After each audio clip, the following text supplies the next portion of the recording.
All right, let's get into it. As the GM, this is the screen that I see when I log in, and I have under campaigns, I have a list of campaigns that I am being the game master for. I also would have a list of campaigns that I'm the player in. In this case, for this account, I have the Lost Temple of Shadows, which is what we created in our past tutorials, and I simply click on that to enter the campaign. As the GM, this is the screen that you will see. It has quickly a combat tracker up in the left-hand corner, a chat window in the left-hand bottom corner, the map that you see with all of your characters in the middle, and then on the right there's another pane that allows you to look at your book, which is what we're looking at now, or creatures. If we click on that, it'll go to one of the creatures that we have, and when I click on something in the combat tracker, it shows that creature, whether it's a character or a monster. We also have the log and a journal and a chat. You can have the chat up here as well as down here. So that's a quick review of this space. We're going to be going into a bunch of these different controls as we go, but I just wanted to hop over to the player's view to just show you what that looks like. So here's the player.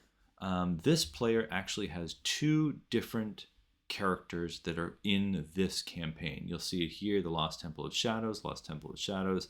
This other guy is not in a campaign. So a player has two different ways to jump into the campaign. They can either click on either of the characters that are in that campaign, or they can click on the campaign link over here. I guess I'll just do this one, and it loads it up. And it first comes to, if you have more than one, you'll come to a list pane here, which has a list of all of the players that are in this campaign. And you'll see a little star next to any character that you have control of. So Bolin and Siva are both controlled by this player. If I click on Siva, I get Siva's character, and I can move Siva around. I can also move Bolin around. But I will not be able to move. When I try to move any of these other characters, the whole map moves. And that is because I only have control over Siva and Bolin. All right. Also, if you click on Bolin on the map, you'll see Bolin's character sheet come up. If I click on Siva, her character sheet comes up. Perfect. We're all ready to go as the player. This player has two characters, like I said, and that's probably not the case in most cases, in most campaigns. But I just wanted to show that you can do that. You can have a player that has more than one character. All right, let's shift back to the GM screen, because that is where we're going to be doing all of our work. And of course, so in the campaign, there's going to be a lot of actually playing D&D, which is role-playing and discussion and stories and all that kind of stuff before you actually get to an encounter. So I'm going to fast forward through all of that, because that is up to you to figure out how to do. And there's lots and lots of materials online and lots of great YouTube content if you go looking for it. What we're going to go down and go right to is the first encounter. So in my book, I have the book tab open here. I'm going to go to my first chapter called The Enchanted Grove. Now, when I started up this campaign, I started it on this map, and I talked about this in my last tutorial. It's nice to just have some kind of map, so that when the players log in, they can see themselves on a map. But you don't want to have a map that shows them something like that's pertinent to the story yet. So I just have this sheet here that has some blood spatter and whatever for a little bit of effect. But as soon as we get to this first encounter, so we're going to, the players are going to find themselves searching for a passage through this glade or a grove in the forest. And they've been told that they need to get somewhere to go fetch something through this forest, but they need to go through this very specific spot to be able to find it. And they're looking for someone to bring them there or to allow them to go through. That's all they really know, and they're marching through this forest. So at this point, I might decide to bring up the map because I have a map of that glade that we did in the other tutorial, and I've linked it right up here in the Enchanted Grove. I have a little link to it, and there's the map. As soon as I click this, it's going to bring up the map. And you need to know that the players will also see that. So you can't do it, secretly. As soon as you bring it up, it's going to pop up, and they're going to be able to see it. So we're going to go ahead and click on the Guardian, which is the map link that we had, and there comes the map. Now, none of the players are on the map. It's the first thing to solve, but maybe even before that is the Fog of War effect. So you as the GM have got to decide whether you're going to do Fog of War at all, or how you're going to deal with it. The controls up here in the right-hand corner of the map allow you to control the Fog of War, and there are tutorials on how to use it. I very often will use just the paint. If I paint on here, it might show like this, and I might show them a little bit of the glade, kind of like this. But let's go look at what that looks like for the player.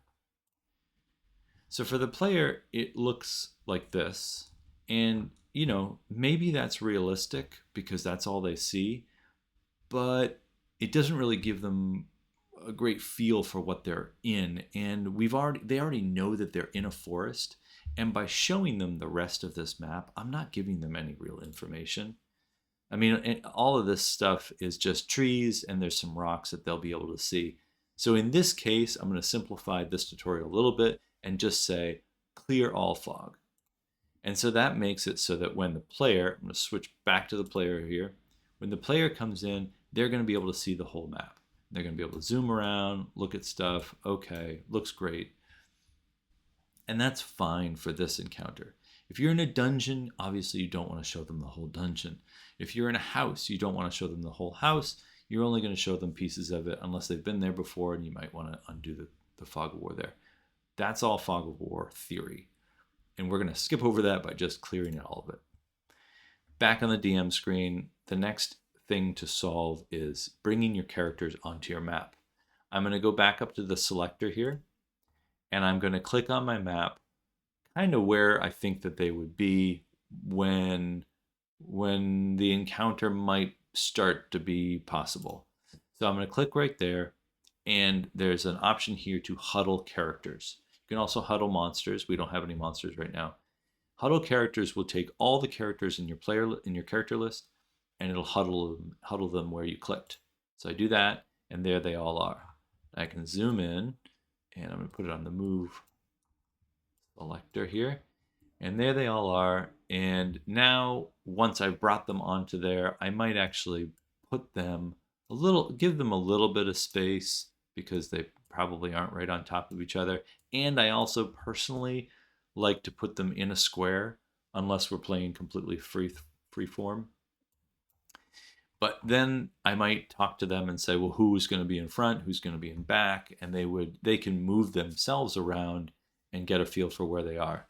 Okay, so they're ready for this first encounter. Now, if you went and looked at this other tutorial, the first encounter is a guardian.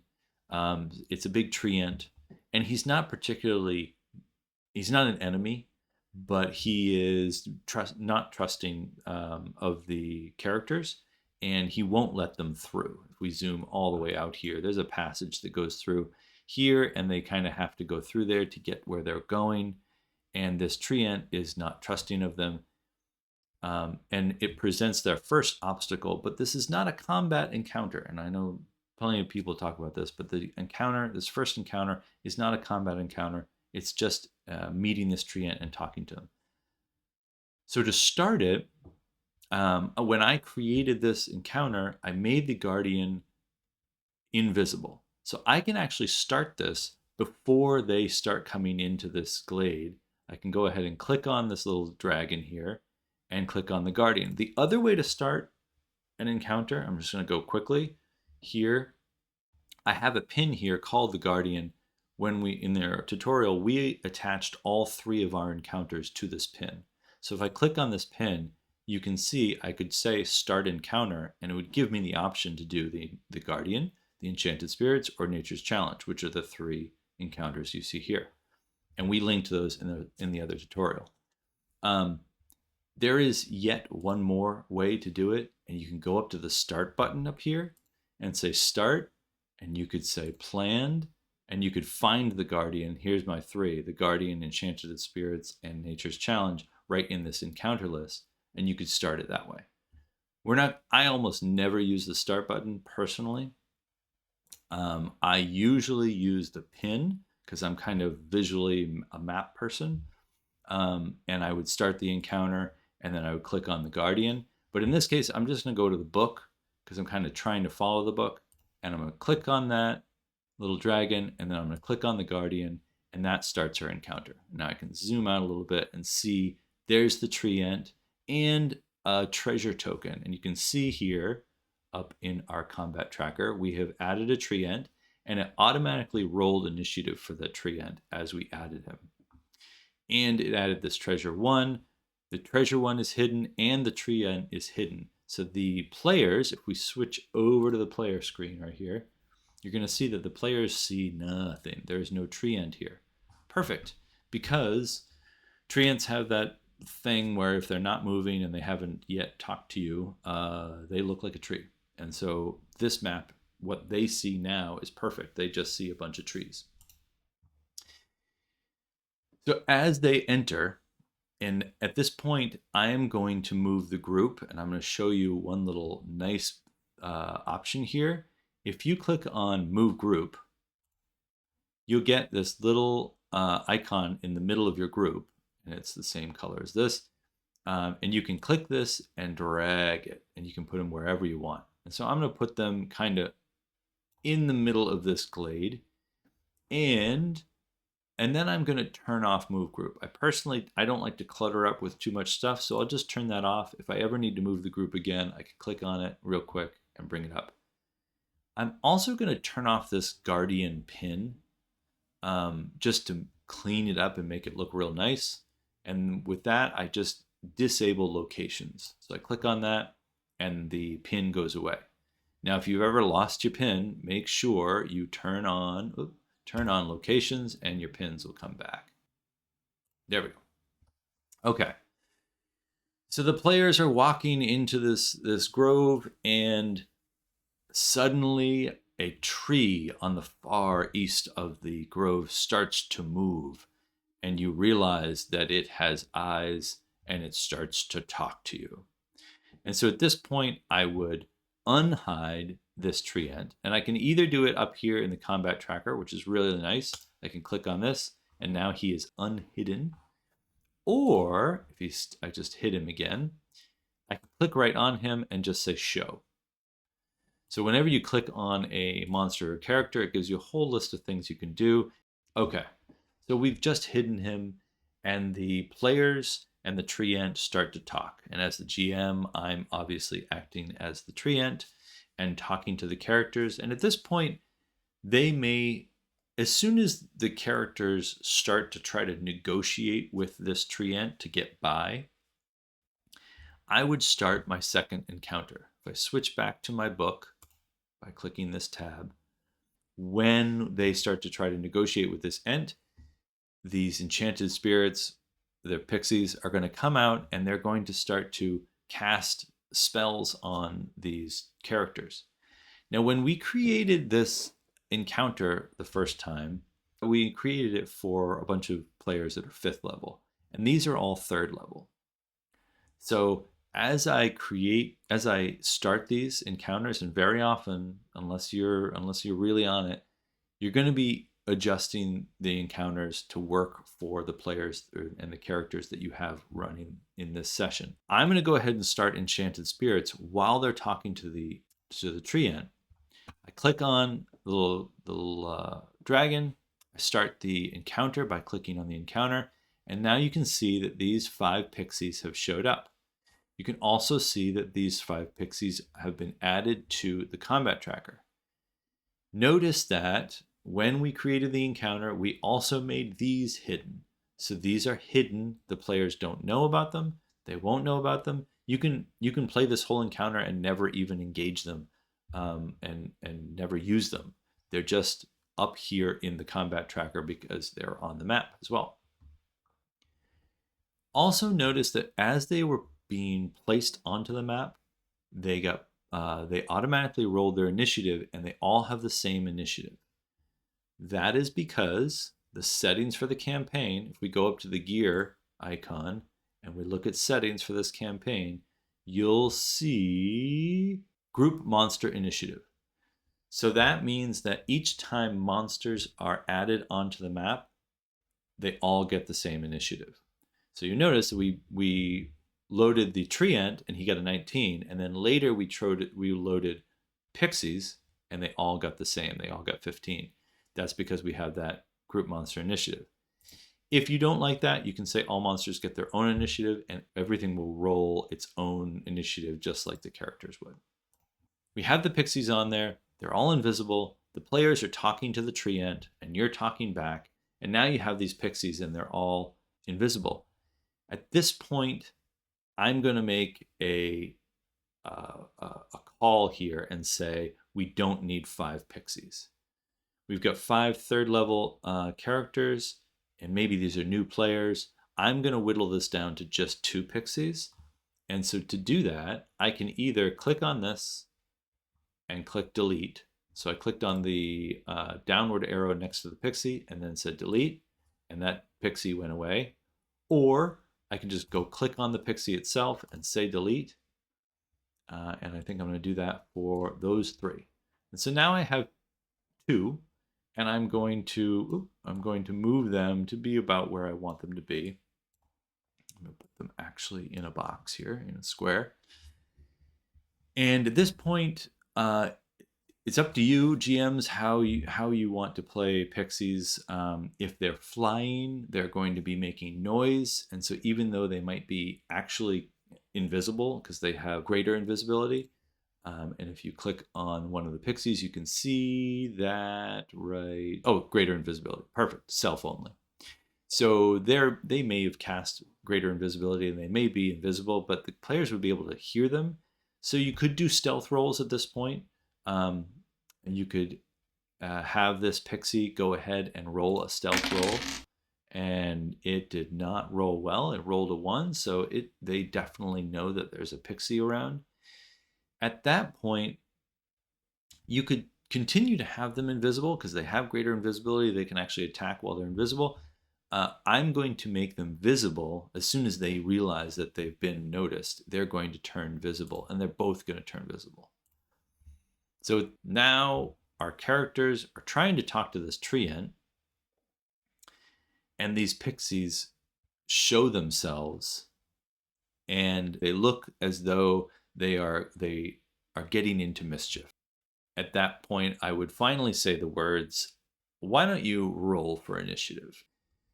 As a GM, you can see the initiative for each one of your players right here. You can actually set it by clicking on this and setting it to whatever you want. Or you can say, roll for initiative, and the players then would roll for initiative. They roll for initiative by doing the following. This is a player. This is Siva, I believe. Yep, Siva. And all they need to do is go to their initiative box on the character sheet and click the die, and they will roll initiative.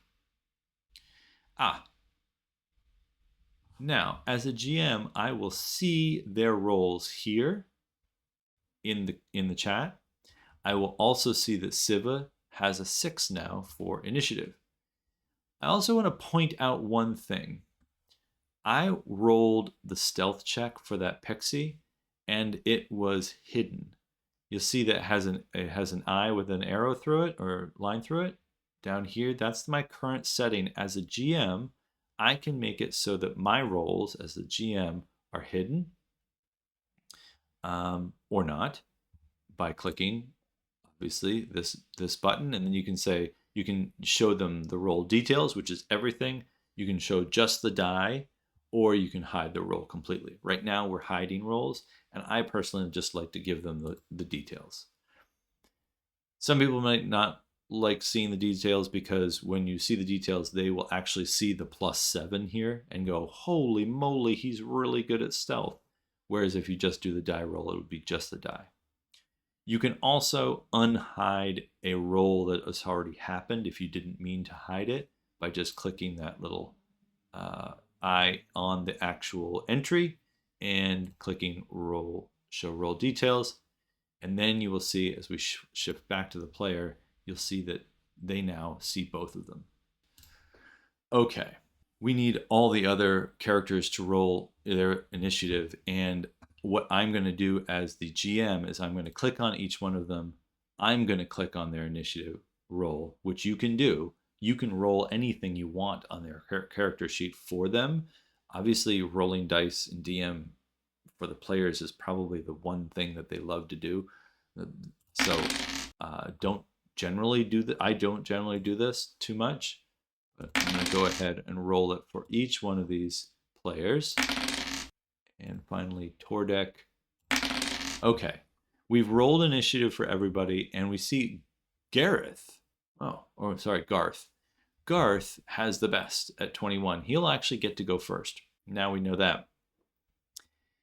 But before we get going, I want to explain one thing, and that's this number up here. As you create your encounter in the combat window, you will see all of your characters, fine. You'll see all of your monsters, fine. This calculator right up here is using the D&D CR system to figure out what number of XP these monsters are, and the red means that this is going to be a deadly encounter. Now, as the GM, I might look at that and say, oh no, I've set this wrong. But in this case, I know the treant is actually not going to attack them. He's just there to talk. So I can set the treant. I could set him to be friendly, or I can set him to be inactive. Inactive is a better thing to do because that puts that treant down here in the inactive area. It removes all of his XP from the calculation, and now we see 200 XP. Perfect. That's each pixie must be worth 100 XP, and there's only 200, and we have 5 third-level characters. Blue means that'll be pretty much a cakewalk. Now that I've explained that, and the pixies now have their initiative, the treant has its initiative, the characters may still be trying at this point to talk to the treant, but the pixies have other plans. And I would say once I had them roll for initiative, I'd say, okay, Garth, you have first go. It looks like these pixies are getting ready to make some mischief. But like, I'm not going to make it so that they're like they don't have their bows out and they're about to shoot them, but they look like they're about to bother them. So I'd give Garth the ability, the chance to do something. And if we go to Garth, I clicked on Garth's character. I'm just going to center them in these boxes. And it gives me this character sheet. Now, obviously, the player would decide what they're going to do, right? And Garth being Garth, he's a Lightfoot halfling snake oil seller level 3 rogue. He's not about to go attack something before they attack him. So he's going to hang back and I think probably take the dodge action. Now, to take the dodge action in Shard is really easy. You just say to your GM, I'm going to take the dodge action, and you're done. Oh, I forgot one of the most important parts about the combat tracker is keeping track of the turn. You'll notice we're at round 0. As I click down on this button, on the turn button, that's the next, that's the previous. You'll see that it points to Garth. It's now Garth's turn, and Garth can see that because he's got a box around him. Here's another thing in Shard that's very cool. You'll notice, I'm going to switch over to the players side so you can see exactly what the players see. The players don't have a combat tracker. So how do they tell who's first, who's second, who's third? If you zoom in a little bit, you'll see that each character that is active has a number next to it. Garth is 1. These pixies are 2 and 3. Then we've got Tordek, Siva, Bolin, and Mordan. So they can tell just by looking at the map what order everyone is in, and they can look at, like, if I'm Mordan, I can say, okay, Bolin's next before me, so I have to be ready to go after Bolin. But they don't get the list like the GM does, because they've got all that information just right here on the map. Good enough. So Garth, like I said, is going to take the dodge action, and it's going to go to the first pixie. And now the players are waiting to see what does this pixie do. Well, these pixies are really trying to cause mischief, and they are going to cast a couple things. This first pixie is going to cast Entangle. So Entangle, if I go, this is the character sheet. It has all of the different spells it can do. Once per day, it can do one of these, and it's going to cast Entangle. So when I click on Entangle, it gets me a nice description of Entangle. It's right out of the SRD. And it gives me this box here that says Add to Chat. This allows me as the GM to add that to the chat. I click on that, it gets added down here. And I do that for a couple reasons. One, it's so that I don't have to go to the pixie to click on Entangle and see what the spell is. See, if you go ahead and go down here and click on Entangle, you can see what the spell looks like and read all the stuff you need to. You can also quickly do a spell token. There's a spell tag and a spell token, and they're important. The spell tag I'm going to assign to that pixie. So I have the pixie selected, and I click on the spell tag, and it gives me these options: apply condition, tag, entangle. I'm going to apply that to the pixie. The reason I am doing this is to see that this pixie here in this combat tracker has cast Entangle, and it's going to last for 10 rounds. This is a concentration spell, so we have to keep track of who's concentrating and where it came from. So we know this pixie cast it. He's got 10 more rounds. Now we're going to see the spell token. This spell token, and I want Entangle, gets plopped on the map, and you can move it around. This is the affected area of the spell. And if I plop it right there, it's going to affect everyone. And that's who they would love to just entangle everyone. So they're going to plop it right. Actually, I'm going to plop it right there. Now we have to do some saving throws, right? So if we click on Entangle and quickly read this, we see that you must succeed on a strength saving throw or be restrained by the entangled plants. So each one of these players needs to do a strength saving throw. If they do not make that strength saving throw, then they will be restrained. Once I have placed that spell token to see who's affected, I then need to roll a saving throw for each one of the players needs to roll their saving throw. And so I would, as GM, ask each one of the players, please roll a strength saving throw. And of course, this is for them to do. So we're going to go ahead and click on Garth first. And Garth, now I'm doing this as a GM, but obviously the players would be doing this. He's going to roll his strength check. There we go. There it is. Tordek is going to roll his, Siva, hers, Bolin, his, and Mordan. So now if I scroll this up a little bit, I can see that they got a 12, 19, 13, 5, and 13. And if I look a little, I'm going to scroll up here and look at Entangle. I don't need Entangle. I need the Pixie. When I go to the Pixie, I see the spell save is DC 13. So they have to make a 13 or higher, which a couple of them did. 1, 2, 3 of them did. So Garth, unfortunately, has been affected by Entangle, and so he is restrained. To indicate that he has been restrained, I click on Garth. I can either click on his character on the map and say add condition, and then I've already done this, so it's coming up here as something that I recently used. But you could also pick condition and click on restrained and save. And duration is 10 rounds. Save. And now Garth has been restrained and he's for 10 rounds. And who else didn't make it? Oh, Bolin. Bolin, I'm going to go up here to Bolin. Click on Bolin and then add condition. And I'm going to go straight to, oh, here's perfect. I just, the restrain for 10 rounds. I just click it, just like I did before. And now we can see clearly in the combat tracker that the Pixie cast Entangle, 10 rounds. Garth will be restrained for 10 rounds unless he gets out.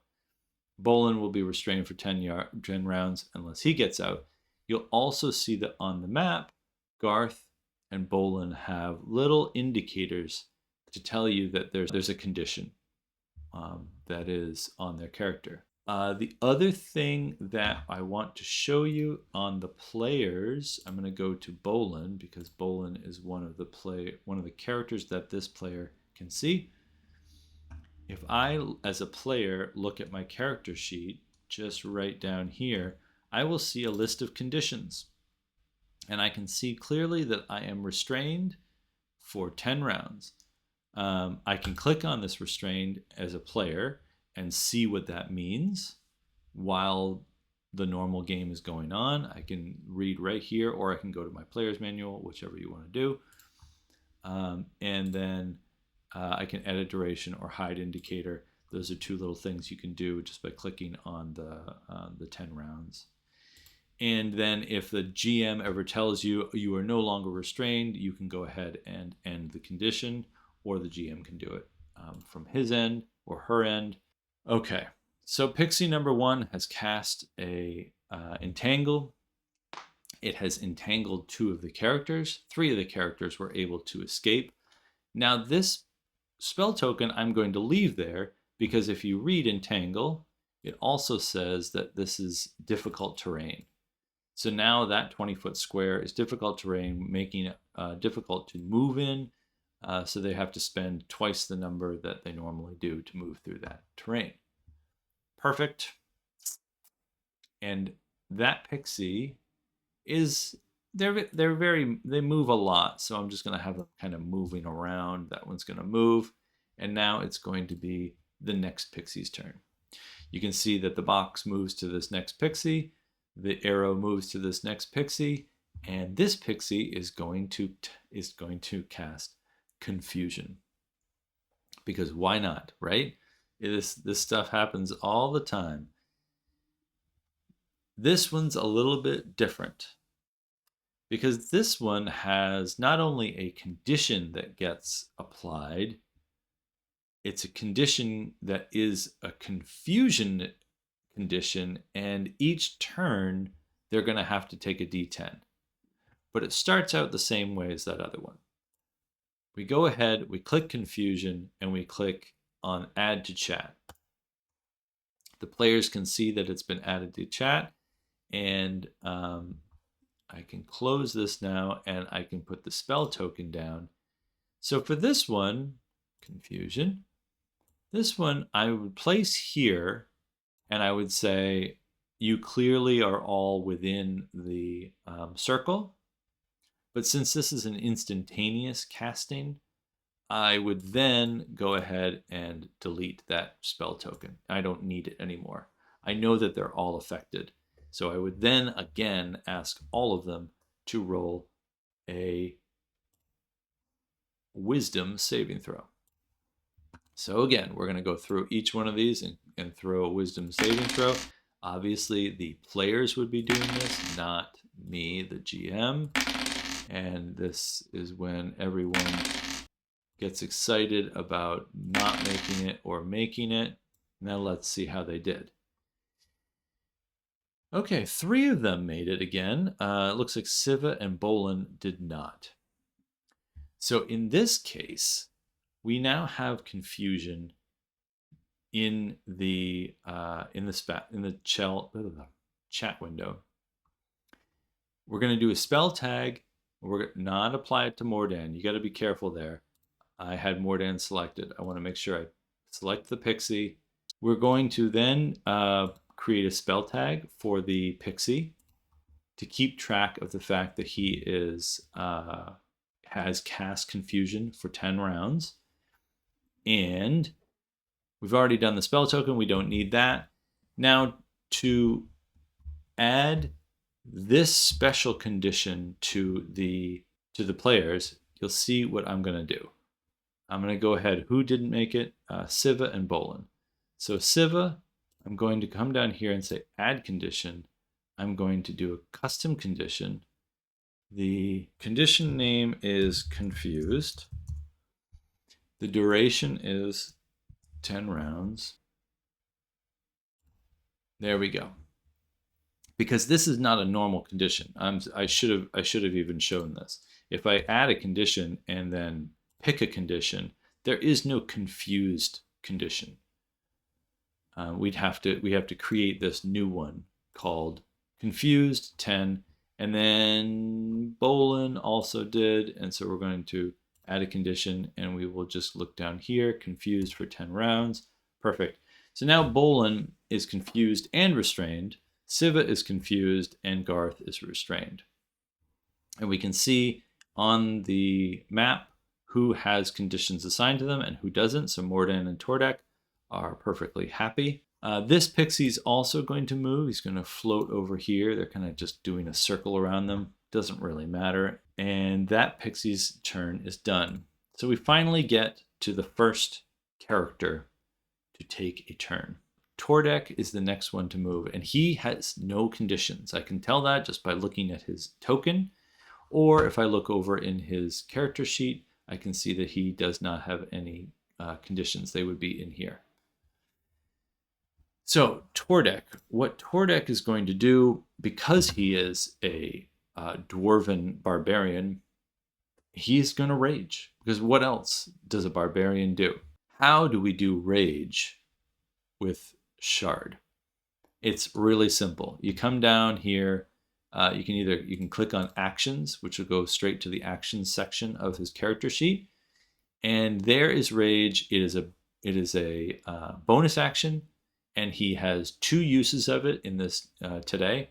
He is going to go ahead and use it. So as soon as he uses it, you'll see that his damage in all 3 of these, actually all of them, I believe, went up by 2. So now he is raging, and his damage was automatically adjusted. That's his bonus action. He's going to sprint over here. Now that's 10, 15, 20, 25. He can make it. So he's going to use his great axe.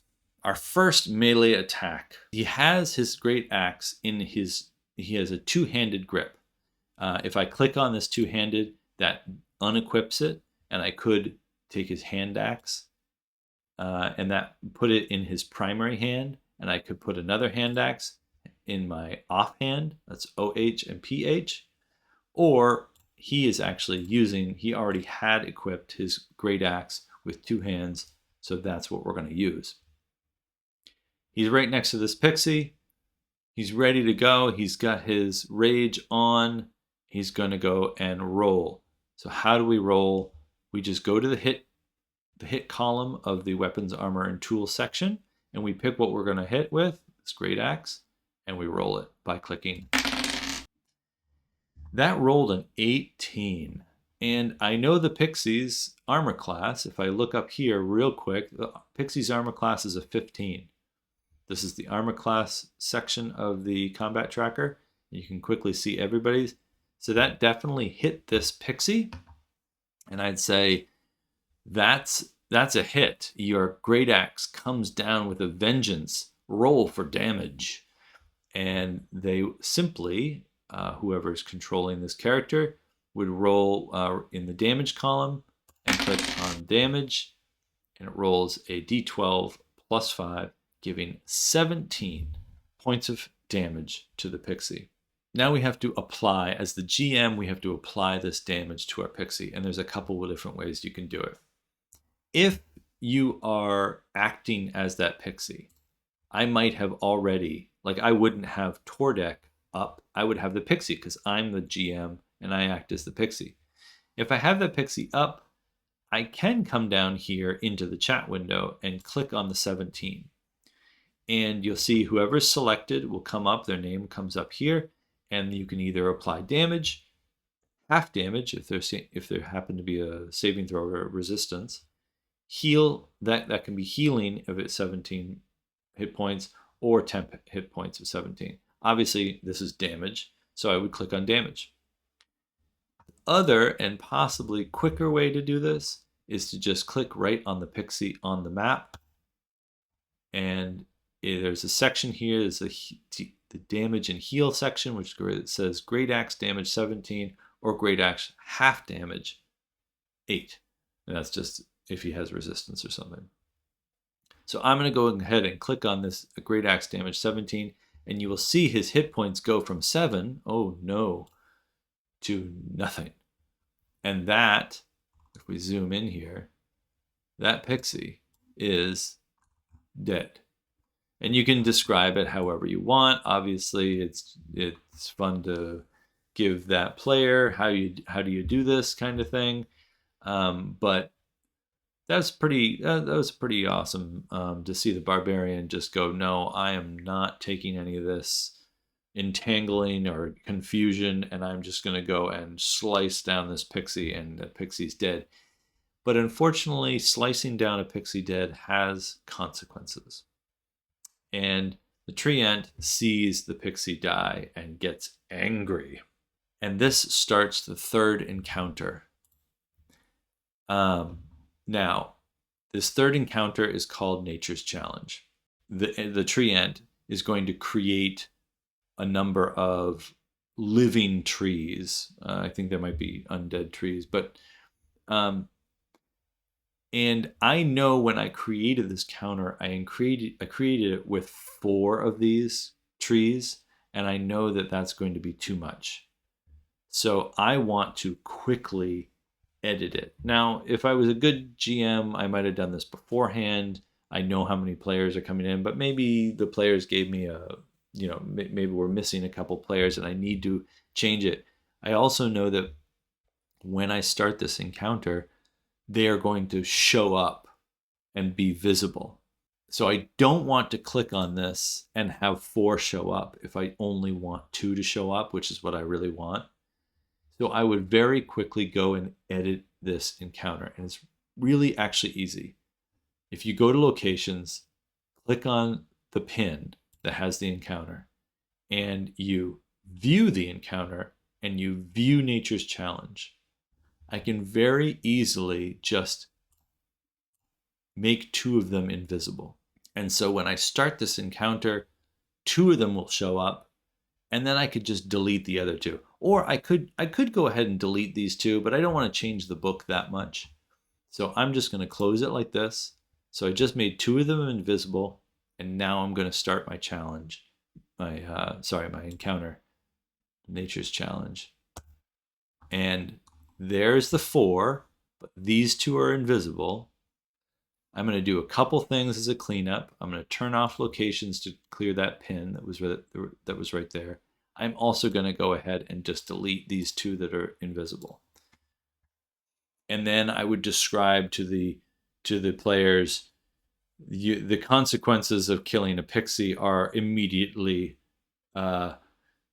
visible as 2 massive trees turn, and you see their angry faces, and they seem to be coming for you, Tordak. Now, when I created those 2 awakened trees, you see that their initiative was rolled automatically, and it looks like they have high initiative, but they came in late, so everyone else is going to get a turn before them. Now, obviously, GMs you can do that differently. If you think if they had high initiative and we're already in the middle, then maybe they get the next one. It's up to you. But this shard automatically rolls the initiative for you. You can see they have quite a bit of hit points, so they're going to be very hard. And actually, I've designed this, I hope, that at least one player dies so that you can see, so we can go through that. And yes, we will get there. I promise, I promise, I promise. And you'll also see up here that this XP went from being 200 to being 1100. And this is now a hard. I mean, it goes into, or maybe red is deadly, I think it is. So let's see how this goes. Tordek is done with his turn. We've just described the trees coming to life and looking very angry. Now it is Siva's turn. Now, Siva has a condition, and actually for this one, I'm going to switch over to the player's view and pick up Siva. So the player that's controlling this character is looking. This is what they see. They just saw these two trees pop up. They can zoom out to kind of see them a little bit better. They know that they have a condition that is confused, and they might say, well, what does that mean? And the DM, you could describe it in two ways. You can tell them that they can read about it by scrolling up to the confused spell here that was cast, or you can do it. And I like to do it because I don't want them to be reading the spells. So I scroll up here and I click on confusion, and I get the sheet up here, and I said, okay, you are now confused. So at the start of your at the start of your turn, you're going to roll a d10, and that's going to determine your behavior. And so at the end of your turn, you'll be able to roll another wisdom saving throw to see what happens. And it's possible that you can move normally, but it's also possible that you just start running away. So, hey, Siva, roll a d10. And so over on the player's screen, Siva says, well, how do I roll a d10? Because we haven't rolled a die yet. Down here at the bottom of your chat window, there's a nice little decahedron down here, and you're going to click on that. And then, what did they say, a d10? Okay, I roll a d10. I just click on it, and you can click all sorts of different ones, whatever order you want. And then you click roll, and it rolls the d10. And I happen to know this is not good for Siva. A 2 means the creature doesn't move or take any actions in this turn. So guess what, Siva? We skip you. That's too bad. But Siva does get to roll her wisdom saving throw. So she says, okay, fine. It's the end of my turn. I'll roll my wisdom saving throw. Ugh. I got a 5. Sorry, Siva, that's not going to do it. It is now Bolan's turn. Okay, Bolan. Bolan's confused and restrained. This is going to be a little complicated. First, Bolan, go ahead and roll a d10. I'm going to do this from the GM screen, but obviously the player would be rolling these. They would click on the die, click on the d10, roll it. They get a 3. I, as the DM, would scroll up to confusion, see what a 3 is. The creature doesn't move or take any action. Sorry, you don't take any action, and you can't move. They're also restrained, Bolan is. And if I look at the details of restraint, while I'm restrained, I can't move, and attack rolls against me have advantage. So since I can't take any action as Bolan, Bolan would be done, but Bolan at least gets to take the confused saving throw. So that's a wisdom saving throw, and it looks like he does make his saving throw. He got an 18. So at this point, I'm going to say congratulations, you are no longer confused. And you come up as the GM, you can come up in here and click on the confused 9 and click end. Or as the player, the player can come down here and say end, and that will end confusion. I guess I'll do it as the player, this one. I click on end, and that condition is gone. It's now the end of his turn, and he's going to make his strength saving throw, which hopefully he makes. He's got a +3. Yes. He absolutely tears himself away from the entanglement and is no longer restrained. I can mark that by clicking on restrained and say end, and it is gone. It's off his character sheet, and he no longer has a little icon next to him. He's ready to go, but for next round, sorry. All right, Mordan, you are unencumbered. You have no conditions assigned to you. What do you do? Mordan is a druid. So of course, what is a druid going to do the first chance they get? But they're going to wild shape. So Mordan is going to use his action to wild shape. I click on use next to wild shape, and it comes up with this great little screen to pick a monster. Now, before we go there, he is level 3. And if we look at the wild shape rules, at second level, up until 4th level, I can only use a 1/4 CR creature. Knowing that, when we go and use wild shape, you'll see that the only selections we have are CR0, CR1/8, and CR1/4. That is exactly what we needed. And now all he needs to choose is what he's going to be. And oh, look, Giant Badger, that's what I wanted to be. And it's already checked perfectly for me. And I'm going to go ahead and pick monster. When I pick monster, it changes my token to be a badger. Zoom in here, you can see my little badger token. You'll see up at the top of my character sheet, it says shape giant badger, and it gives me a link to revert shape. It also changes my hit points to be the badger's hit points, which is important. We have this new section in our character sheet that says shape change abilities for giant badger. We have keen smell. That's great to know. And then we have multi-attack for actions. So we can actually take 2 bites or 2 claws or a bite and a claw. And that's just what we're going to do.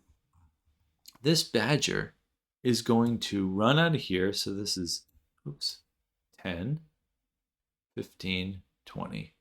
I believe he can run 30 feet. And I can burrow 10 feet if I wanted to.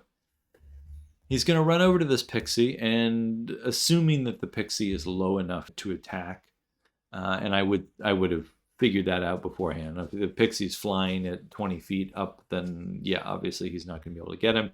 But let's say the Pixie's flying right above the ground. He is going to go ahead, Mordan is going to attack this Pixie with his special abilities in the shape change area. He's going to do 2 bites. To do the 2 bites, we click on the little dice with the +3 to hit, and we get a 17. Now I know that hits the Pixie because we said the Pixies have an AC of 15. And we describe the hit, the bite. It's a horrible bite, and he gets 3 points of damage. And then I'm just going to show you the second bite. 15 also hits, and so he rolls for damage again. Now he's got 2 damages up there. A 3 and a 3. They could have been different. That would have been nicer. But we're going to go to this Pixie and click on it. And you're going to see the last few damages listed. Giant Badger damage 3. And if it had been different, this Giant Badger damage 3 would be giant whatever. You know what I'm going to do? To make it so that you can see that they're different, I'm going to re-roll one of the dice. I just want to show you that you can re-roll a dice. You just click on the die. It brings up this Giant Badger roll, and you can click any die to re-roll. Re-roll it like that. I just re-rolled it, and I rolled perfectly. I rolled a 3 + 1, which is a 4. Now I can go up to the Pixie, and it'll show me that I have 2 different damages that I can apply. So I would do the first one, and then click again and do the second one, and it applied both of them. Those both equaled 7, and that Pixie's dead. Boy, these guys made good work of these Pixies. So both Pixies are dead, but these trees are no joke.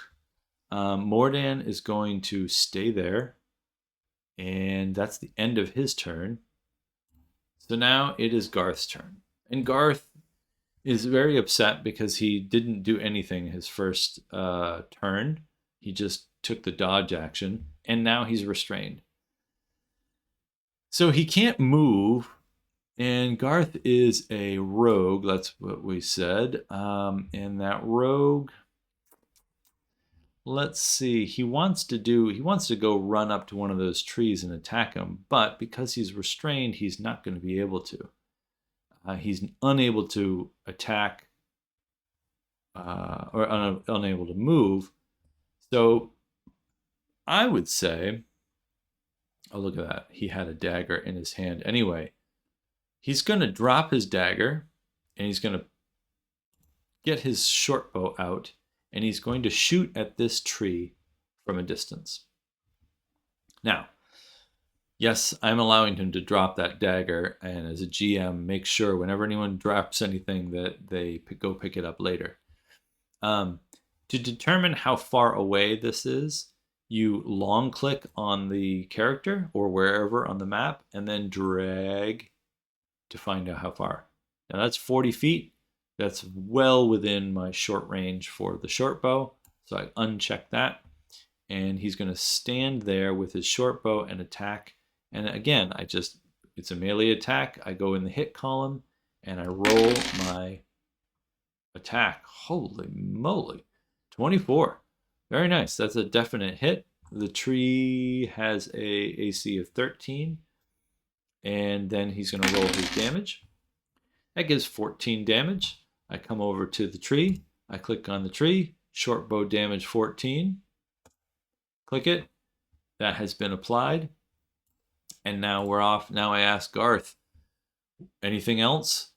And he says, I can't do anything. I'm stuck in this stupid entangled spell. But can he do any... He could do cunning action if he could move, but he can't. And so he's just going to stay there. But now it's the end of his turn, so he gets to make a strength saving throw and see if he can get out. He made it.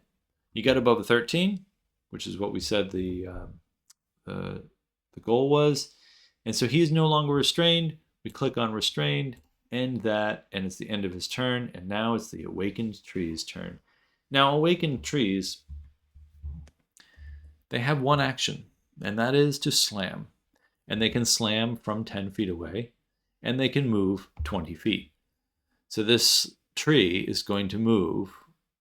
Oops. Whoa. This tree is going to move 5, 10, 15, 20. Which doesn't get him quite there, but he's getting... Oh, no, you know what it does? He's got a 10-foot span, so he's going to go right after Siva. Because Siva, to him, looks like the weaker of the two, the Tordek and Siva. Tordek is... What did we say Tordek was? He's a barbarian. Yeah, the tree's not going to go after him. He's going to go after the squishy monk, which isn't so squishy.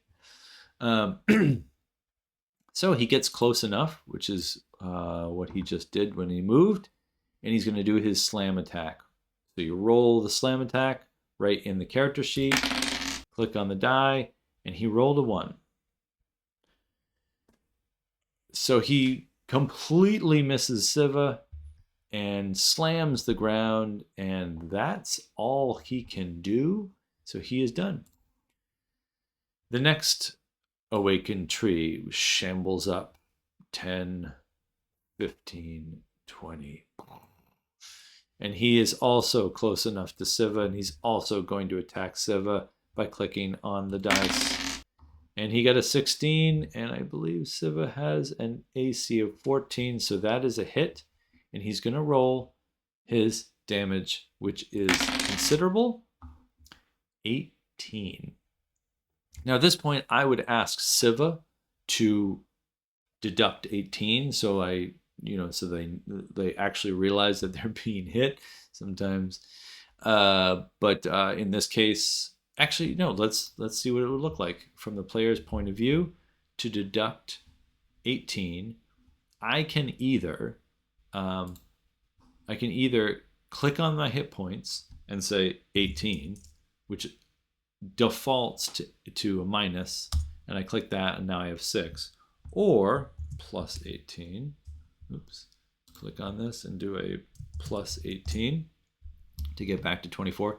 The other way to do it, which is even easier, is to go right into the chat window, right down to the damage, click on the damage, and click on 18, and that applies it. Don't have to do, no typing necessary, just clicks. Siva is now bloodied and hurting badly, and still, I think, confused. Ooh. Siva's in bad shape. But it's no longer the Awakened Tree's turn. It is now Tordek's. And you'll notice how the combat tracker jumped right around the dead pixies. It was their turn next, but they're dead, so obviously they don't get a turn. Tordek, the barbarian, he is raging, and he is going to move right into this tree here and smash it with his great axe by clicking on the to hit column for the great axe. Gives him a 13, and that is enough to hit because they have an AC of 13. I can see that right up here. And so I'm going to go ahead and do my damage. 17 damage for the slash. So I click on the tree, I click on great axe damage, 17, and he's now down to 28. He's actually now bloodied. You can see the ring, the red ring around him. He's down to half his hit points or less, which is the only indicator that the players get that they are wounded. All right, Tordek, good job, but yeah, that's it for you, I think, right? He doesn't have two attacks yet. Yeah, that's really too bad. Any bonus action he can take? No. That's being a barbarian for you. Okay, Siva. Poor confused Siva now needs to roll a d10. The GM, I'm going to scroll up here until I find the confusion and click on it. And then Siva, on the player's side, is going to go ahead and roll her d10. She's going to roll a d10, roll it, and she gets a 10. Oh, that's good news for her, because if I look at my chart, the character can act and move normally as a 9 or 10. So I break the good news to Siva. You can act normally. And Siva says, well, as a monk, I have a number of attacks I can unleash on these trees, but I also kind of want to get the heck out of here as I am hurting badly. I'm trying to decide what Siva would do. And I think if I were really playing Siva, I probably would retreat at this point to not die. But because I want you to see death, I'm going to go ahead and attack with my quarterstaff. So as a monk, I get a couple attacks here. I'm going to run up to this one, and actually I'm going to run around it so that I only get attacked by one tree. That's what I'm hoping. So she runs up here, and she hits it with her quarterstaff, and that is a hit. She then rolls damage, and that's a 4. Is she? She's a tabaxi. Okay. So that's a 4. As the GM, I would click on the tree and account for that damage. And then Siva is going to do a flurry of blows, which gives her 2 more unarmed attacks. So she's going to use a key point. All I did was click the use next to flurry of blows, and that checks off a key point, and it puts it in the chat window here. You can see bonus action flurry of blows, And if anybody wants to, they can click on Flurry of Blows and see immediately after you take the attack action on your turn, you can spend 1 key point and make 2 unarmed attacks. Great. So she is now going to take 2 unarmed attacks. Right here, she clicks on the 5 next to unarmed attack, and that is definitely a hit. And now she rolls damage for that hit, which is a 5. As the GM, I would click on the tree while she's rolling her next roll and click damage 5 to account for that. Now he's down to only 19. Siva would then attack her final attack with unarmed strike, checking the 2 hit next to it. Wow, and she hits on the 3rd one as well. She's going to roll damage by clicking on the damage next to her monk unarmed strike, and that's another 5 damage bludgeoning. So she just unleashed some pretty awesome strikes that I'm sure you would describe in a very cool way. And then unfortunately she's probably going to die, but that's okay. That's what we want to see. This awakened tree has 14 hit points left. Wow, nice job, Siva. It's now Bolin's turn. Bolin is unencumbered now. He's finally not confused, not entangled, and he is going to go ahead and attack. Actually, he is not. Being a cleric, he is going to cast a spell.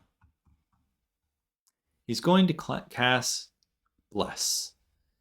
Now we're going to, we scroll down to our spell list, and next to Bless, Bless takes an action to cast, and it is a concentration spell. So we always need to check, is he concentrating on anything else? And I don't see anything here that he's concentrating on. You would see it right next to his name. And so he goes ahead and casts Bless by pressing the button Cast. Now he can cast that as 1st level or 2nd level, and I'm going to click off it and see what does it give me. You can target 1 additional creature. So usually I can do 3. Oh yeah, I'm going to cast that as 2nd level so that I can hit 4 people, or I can bless 4 people.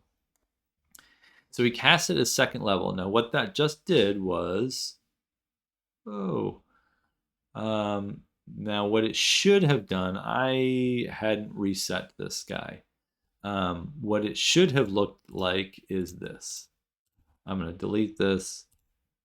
There we go. So when Bolin comes to cast Bless, you'll see that all of his spell slots are empty. He has not yet cast a spell. When he casts Bless by pressing the cast button next to Bless, he's going to cast it as 2nd level, which puts 1 X mark in the 2nd level spell slots. That means he can cast 1 more 2nd level spell, or 1st level as a 2nd level. It also put, you can see in the chat window, cast 2nd level spell, Bless, and it has a spell token, which we don't need because we're all within range. And it has this nice thing, roll +4, condition blessed. But here's the fun part. We can simply, yes, I can simply choose all the people I'm going to do up here in the chart. Like he would tell me, he would say, I'm going to cast Siva and Tordek and Bolin. Actually, he's going to cast everybody but himself and Mordan. He's going to choose all of them, and I click all of those in the combat tracker, and then I come down here and I click on condition bless. And what that does is it shows me Tordek, Siva, Bolin, and Mordan. I can apply the condition bless to all of them in 1 click. Done. Up here in the combat tracker, you'll see now that all 4 of them have bless 10, which means there's 10 more rounds of bless to go. And that cast of bless is complete. Now, before Bolin ends his turn, he is going to run away. And unfortunately, oh, no, I don't want to do that. When you have multiple people selected like this, and you go to move any of them, they'll all move. So you want to, unselect, clear selection, and then, and then move him. So Bolin wants to move, he's going to run away. He's actually going to run up here. But as he moves away, he's only 10 feet away from this tree. And so the tree is going to get an attack of opportunity, unfortunately. Let's hope for Bolin that he doesn't die. So this awakened tree here is going to make an attack of opportunity. And he just does that by taking one of his actions, and which is slam, and rolling for them. He rolled a 15. Unfortunately for Bolin, his AC is 15, which means he just got hit by this awakened tree. And let's hope for him that it's not much. Bolin, you just took 16 points of damage, and you can see he's already at 13, which means Bolin is our first, not casualty, he's just unconscious. Now, he fell unconscious, and unfortunately for him, that means that he's no longer got bless going. So Bolin, we are going to but he had bless going. Let's look at bless for a second. Roll the attack roll or saving throw. Yeah, I didn't roll any saving throw or attack roll. So unfortunately for Bolin and all the other characters, the bless spell is ended. And I click on the bless condition and everybody's row in the combat tracker and end them, because they are no longer blessed, because Bolin is unconscious. Too bad for him. It's the end of Bolin's turn. It is now Mordan's turn. Now Mordan is a giant badger. He's only got 13 points of damage. 13 hit points. But he is going to go running right up to this tree. Now, what I would have done as a real druid is I would have done something like Moonbeam before I changed shape, but he's just going to run up to this tree because he sees that that tree is weakened, and he's going to go ahead and bite the tree twice. We're getting good at this now. We go down into the shape change abilities. We see the bite, and he has multi-attack, so he's going to attack twice. That first bite does not hit. That 11, not going to do it. So he has multi-attack, so we're going to roll again. The second one does. So go ahead and roll damage. He gets a 6. This awakened tree takes 6 points of damage, and he's now down to 8. And I'd now be saying this awakened tree is looking very ragged, and leaves and branches are starting to fall from him. He's looking very hurt. And finally, we're back up to Garth. Again, we just started round 3, because you can see that now. Up here, there's round says 3. You can also see how many rounds the confused state has left. If Siva doesn't save, has 8 more rounds left. And you can see that I can shape change for an hour, and I'm still on Entangle and Confused for 10. Oh, that's not triggering. That's a bug. I found a bug. These are supposed to be counting down. That's okay. Garth, where are you, Garth? Garth, it's Garth's turn, and I don't. Oh, I'm right there, and I'm not entangled, but I do need to move out of here if I want to get out of this of the entangled area. And what is Garth going to do?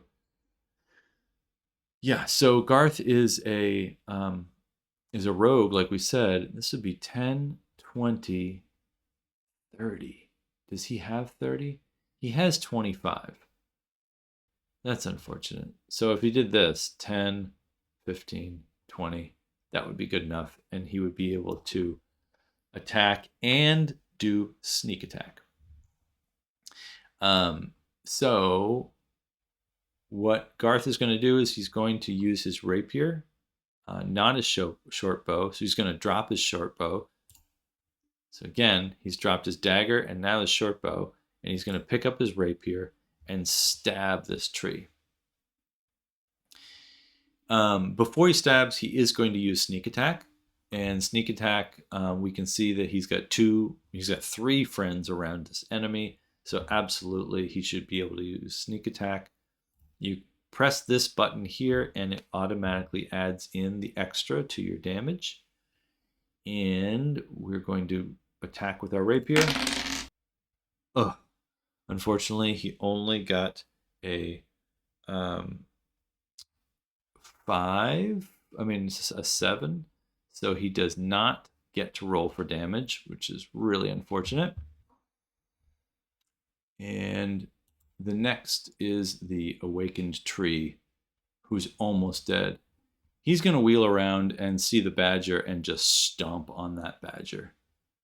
He slams the badger. The badger is in this state. Mordan has a AC of 10. This 11, even though that's really crappy, did hit him, and it's going to squish him. He does 20 points of damage to Mordan. Now, Mordan only has 11 hit points as a badger. So what this will do when I apply damage, when the player goes and clicks the 20 and then clicks damage 20, it's going to remove all 13 hit points from the badger, revert the shape back to his original shape, and take the rest of the damage off of his hit points for his character. So we click this button, and all of that happened all at once. He now has 17 hit points, and he's reverted back to his original shape. Very cool. All right. That awakened tree is done. The next awakened tree comes next, and he's going to move up here and attack Tordek. He can attack him from 10 feet away, and he's going to slam him. He gets a 25, which absolutely does hit him. 14 points of damage to Tordek, which I can do as the DM by clicking on him and applying 14 points of damage. Tordek is now... Oh, but wait. Reverse that. I'm going to click on that, and I'm going to do... No, I'm going to do Tordek, and we're going to give Tordek plus 14, which would give him all of his hit points back. Because he's raging, he has damage resistance to bludgeoning, piercing, poison, and slashing. And if we look at the awakened tree, this is bludgeoning damage. So instead of the full 14, he has resistance, or he only gets 7 hit points of damage. You click on this, so it only goes down to 8 instead of the 1, which we saw before. Great. Okay, it's time to finish off this one tree. Tordek, do your business here. He's going to take his great axe, and he rolls a 16, which absolutely does hit, and that does 16 points of damage to this tree, and that makes this tree dead. And to wrap up, oh, no, we're going to go one more because I want to show you one more thing. Yeah, so that's his turn. Siva is now next, and Siva is going to use her quarter. She's going to do the exact same thing that she did before. She's going to go ahead and hit with her quarterstaff. Oh, actually, what am I doing? Delete that, which you can always do. You can always, if you rolled and you didn't want to, go ahead, delete it out of the chat so that you don't have that. She first has to run down to this tree, which she can do. It's only 17 feet.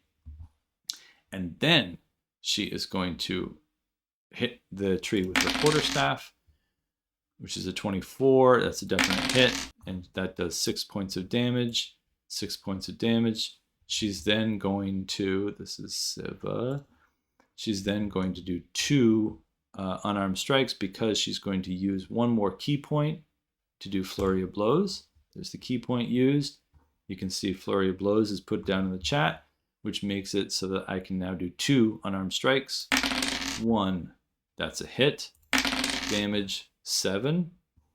I'm going to go ahead and hit damage 7. Back to Siva because she's got one more unarmed strike. It's the 5. That's another hit. Damage of 6. This tree is being pelted by her and is down to 40 hit points already. That's the end of Siva's turn, and now it's Bolan's turn. And Bolan, if you remember, is unconscious.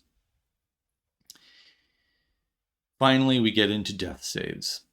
To do a death save, when you have 0 hit points, you will see this new bar show up that has a dice at the beginning, and then death saves and fails. It's simple. When it's your turn, you have one thing to do, and that is to hit this one die. He rolled a 12, which is his first save. If you roll a 1, it counts as 2 fails. If you roll a 20, it counts as 2 saves. And this counts them for you. So that, let's just say we went through the next round and he rolled again. And he got another save. He got a 17. Let's go another round and he rolls again. He rolled 3 good rolls in a row and he went, and now he is stable. So at this point, he doesn't have to do death saves, but he still has 0 hit points, and he would need to be healed by someone to get at least 1 hit point to do anything. But at least he's not going to die. If he were to hit all 3, I'm going to simulate what happens when you roll 3 failures. When you hit that last failure, he gets the same death mark that any other creature does, and he shows up here as dead. And you as a DM can deal with that however you want to. You can deal with that crying player or not. Well, it's up to you. Anyway, I'm going to uncheck the dead because he made all 3 saves, and now he's stable. And at that point, when the tree sees that he's just not going to win, all of these guys are about to turn on him, the tree is going to move back into the woods. Siva would get a attack of opportunity, of course, but we're going to skip over that. And the encounter would be completed. And at this point, maybe the tree ant says, enough. You've showed me enough of your powers, or you've done enough damage, or okay, I believe you. You're worthy. Whatever you need for the story. And the tree ant would say, fine, you may pass. And that finally would move these characters on past the end. But the last thing to do is to finish up your encounter. So at this point, I would click the finish button, and the finish button allows you to very nicely clean up your map. You can click on experience points here, and that will dole out experience points to your players that are equal to all the experience points of the monsters that have died. So in this case, for each one of the players, they'd each get 220 hit points. And then at the bottom, there's combatants, and you can check these combatants to keep them on the map. If you leave them unchecked, they will be removed from the map. The map will be cleaned. So if there's bodies that you want to remind them that they can go loot or whatever, you might want to go ahead and keep them on the map. But if you keep them on the map, it does change the experience points. So only do a finish encounter when you're really done with everything on the map and they're ready to move on to the next scene or encounter. So in this case, I'm going to go ahead and clean up everything. The only thing I'm going to keep is I'm going to grant treasure first. Along with the tree ant, he had one thing of treasure. So if I click on grant treasure, I can see that there were 10 gold pieces and oak heart seed, which is something we made up in the other tutorial. I'm going to go ahead and click all of it, and I'm going to grant it. When I grant it, it gets put, I believe, into the shared treasure for the group, and we'll see that in a second. That's been granted, and I'm not going to keep anything, and I'm going to save this encounter to the log. I make sure that's checked, and then I say okay.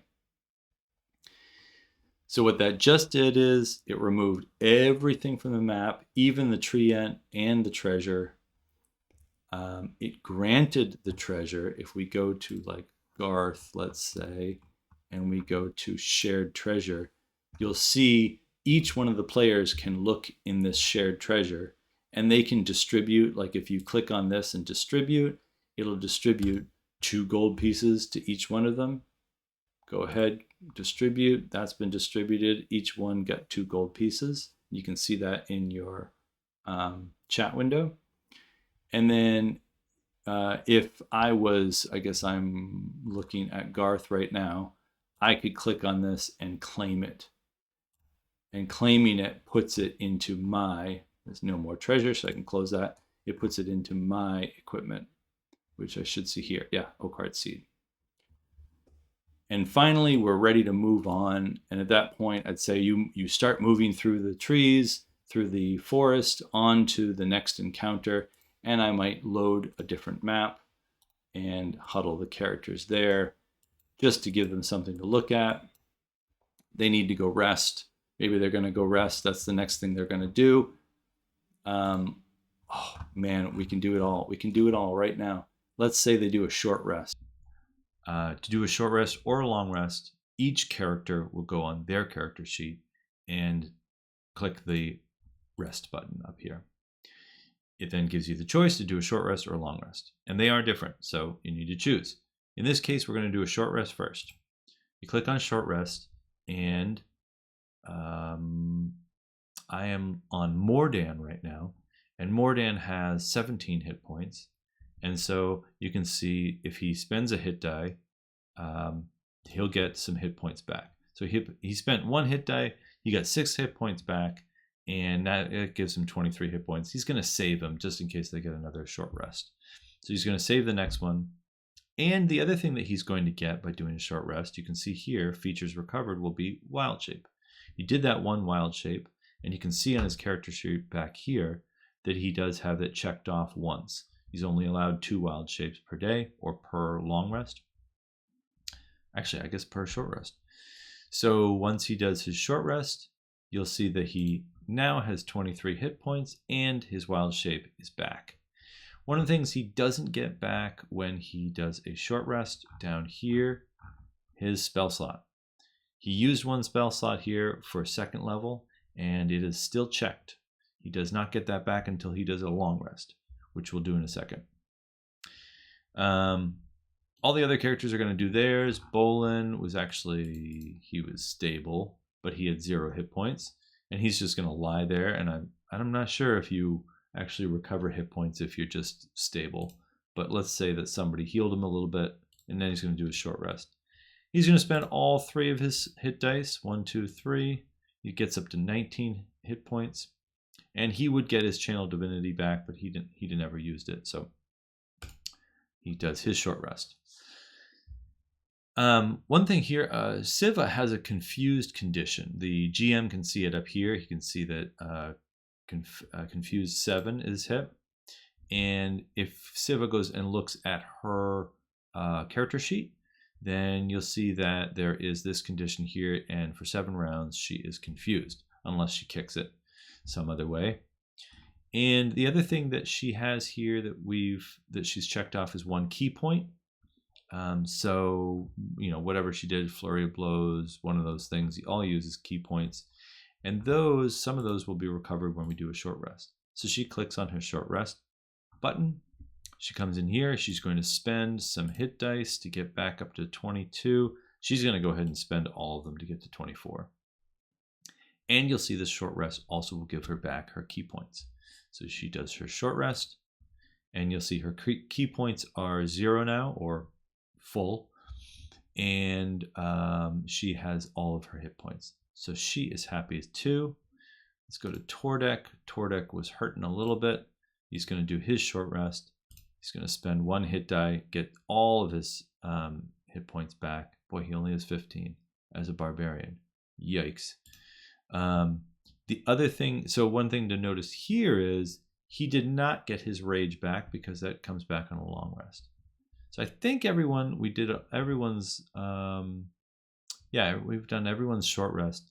So I just wanted to show you, like Siva here, she used her her hit die during one short rest. If she were to take another short rest later, you'd see that she has 0 left. Those are kept, we keep track of those. And then later in the day, let's say they finally make it to their little hotel or their little tavern, and they settle down for a nice 8-hour snooze, and they're able to do a long rest. They go and click on long rest, which looks very similar, but there's no you can't spend your hit dice here because you're going to get all your hit points back. But there is one rule change here, or rule difference for some people. They regain all their hit dice during long rest, and some of the rules, some people use the rule where you gain half of your hit dice. So you can choose which one. Everyone should do obviously the same thing, and you'll see that Siva will actually get her key points and her wizard. I'm not sure what that means. All of her things back here when she does a long rest. So that didn't really do much for her because she hadn't used anything special. But it's going to do something for Tordek. So if we come over to Tordek and we see that he's got 1 rage, when he does his long rest, he's going to click on long rest. That is going to clear out his rage. So anyway, everyone clicks on their long rest or their short rest, and they're ready. They wake up in the morning refreshed and ready to go, and we can close this video now because you know a lot more than you did. I hope that this helped. I hope that you were able to get something out of it, and I'll see you in the next video. Later.